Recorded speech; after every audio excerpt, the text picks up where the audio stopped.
కొత్త బార్ పాలసీని ప్రకటించిన ఏపీ ప్రభుత్వం. ఏపీ ప్రభుత్వం కొత్త బార్ పాలసీని ప్రకటించింది.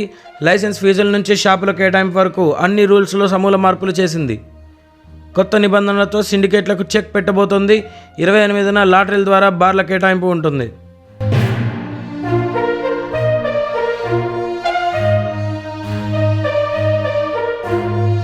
మంగళగిరిలోని ఎక్సైజ్ శాఖ కమిషనరేట్ వేదికగా కొత్త బార్ పాలసీలపై ఏపీ అబ్కారీ శాఖ కమిషనర్ నిశాంత్ కుమార్ కీలక ప్రకటన చేశారు. ఏపీ వ్యాప్తంగా 840 బార్లు ఉండగా ఇకపై వాటిలో 10% కల్లుగీత కార్మికులకు కేటాయిస్తున్నట్లు నిశాంత్ కుమార్ తెలిపారు.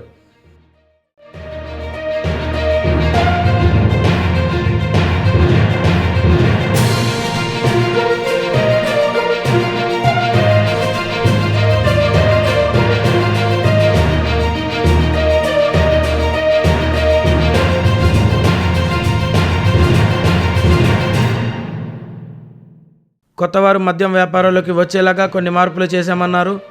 గతంలో బార్ లైసెన్స్ పొందాలంటే రెస్టారెంట్ లైసెన్స్ ముందే ఉండాలన్న నిబంధన సడలించామని, 15 రోజుల్లో రెస్టారెంట్ ఏర్పాటు చేసుకోవచ్చని సూచించారు.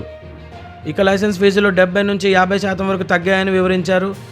దానిలో భాగంగా 50,000 లోపు జనాభా ఉంటే 35 లక్షలు, 50,000 నుంచి 5 లక్షల వరకు జనాభా ఉంటే 55 లక్షలు, 5 లక్షల పైన జనాభా ఉంటే 75 లక్షలు లైసెన్స్ ఫీజు ఉంటుందని నిశాంత్ కుమార్ వెల్లడించారు.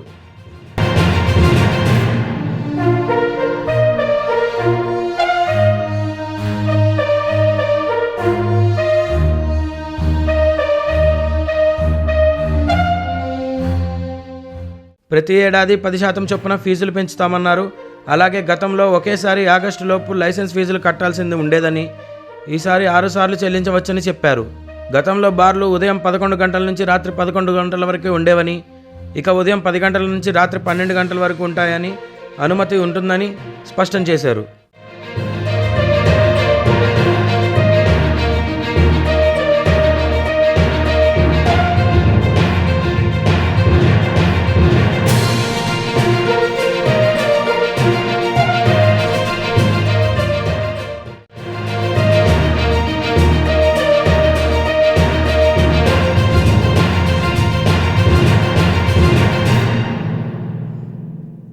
అన్ని కేటగిరీల్లో దరఖాస్తు ఫీజు 5 లక్షలుగా నిర్ణయించనున్నారు.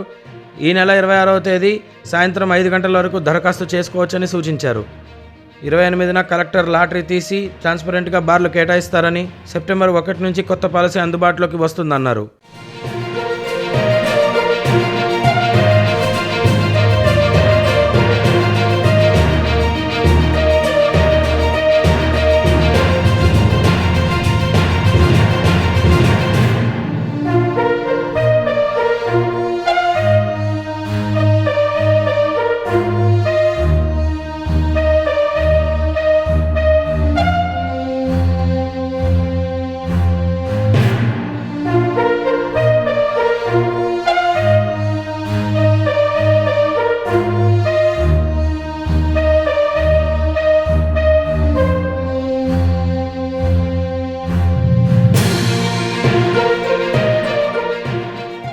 సెప్టెంబర్ 1 నుంచి కొత్త పాలసీ అందుబాటులోకి వస్తుందని ఎక్సైజ్ కమిషనర్ నిశాంత్ కుమార్ తెలిపారు.